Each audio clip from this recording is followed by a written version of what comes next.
तार कपड़ा को जज करबे, तार खाइबा को जज करबे, तार कथा को जज करबे। आमनकर आउर गोटे प्रश्नर उत्तर अछि प्रश्न अछि जार उत्तर अपेक्षा आमे अछु चर्च रे आजिर चर्च एटा खाली केवल हम भारत रे माने सारा पृथ्वी मंडली विषय ता होछि पवित्र जीवन काटिबार गोटे मुख्य माने कि पुरे हम पवित्र जीवन काटिबा आ मैक्सिमम जदि हम देखिबा प्रत्येक चर्च रे मीटिंग रे पवित्र जीवन विषय रे बहुत प्रचार हुए किंतु मु बहुत जन ठार सुनिछि आ देखुछि भी अनेक लोक स्ट्रगल करू स्ट्रगल भी कहीं होची आउ प्रकृत पवित्र जीवन बिताइबार चाबी कौन जहाँ जीशु आमको देइछन्ति बा हम पे करिछन्ति तो पवित्र जीवन हम केमिति बिताइ पारबो सर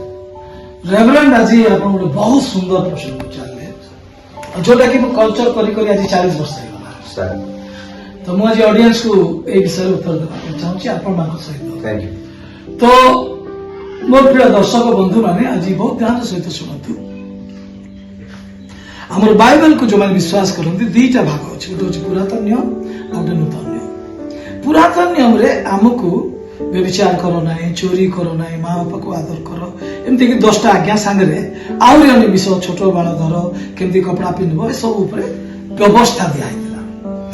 लोक भावुले यहीटा करदे से कौन हो पवित्र जीवे एटा गोटे है आप पुरातन नियम पवित्रता राइट सर किंतु परमेश्वर गोटे विषय कहते आम्भे पवित्र नूतन नियम जो प्रभु जीशु आसिले आपड़ जी पढ़े पार्वत्य उपदेश माथ्यू 5, 6 और 7 से कहले पुरातन नियम एमती लिखाई व्यवस्था से व्यवस्था एमती लिखाई मात्र मु तुमको कहूँ तो जड़े व्यक्ति व्यवस्था को आक्षरिक भाव में पालन कर देकरी से हुए तो भावुची मु कौन सारी पवित्र सारी किंतु पुरातन नियम रे दी भाग थिला गोटे व्यवस्था आ गोटे प्रोफेटिक आ गोटे ऐतिहासिक ए प्रोफेटिक बुक मान करे गोटे जिंस कहा जायतिला जे मनुष्यर हृदय सबुठारु कपटमय तो मनुष्य हृदय यदि कपटमय ए बाहिक किछिटा कर देले से कोन ईश्वर को पवित्रता को हासिल कला कि ना तो जे व्यवस्था अनुसार इसको पवित्र बोली भाबुची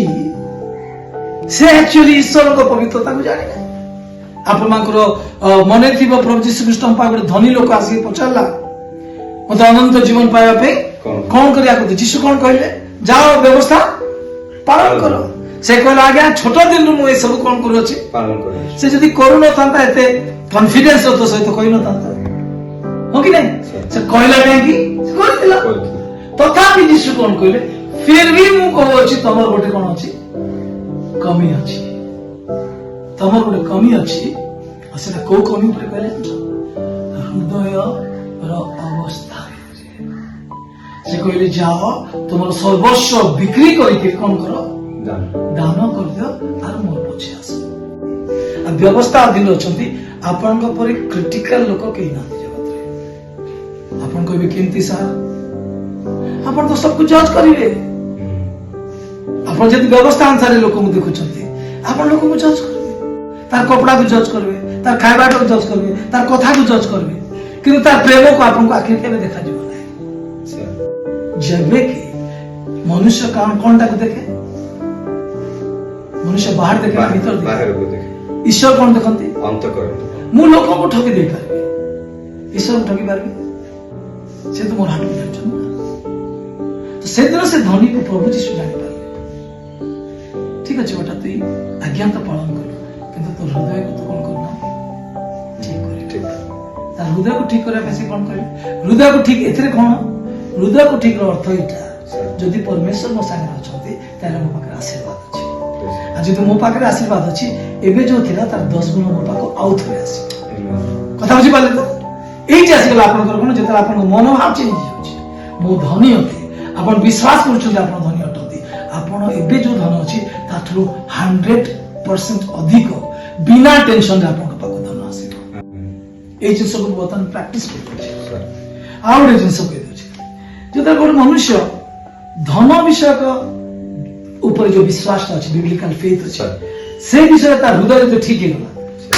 से गोटे प्रेम करबा ताको प्रॉब्लम केमती ଆପଣଙ୍କୁ ଆପଣ ଜାଣିଛନ୍ତି ଜଣେ ଆପଣଙ୍କୁ ଠକିକି ନଉଛି, ଆପଣ କେବେ ବିଘ୍ନ ପାଇବେ। ଜିହୁଦା ଚୋରି କରୁଥିଲା ବୋଲି ଯୀଶୁ ଜାଣିଥିଲେ କି ନାହିଁ?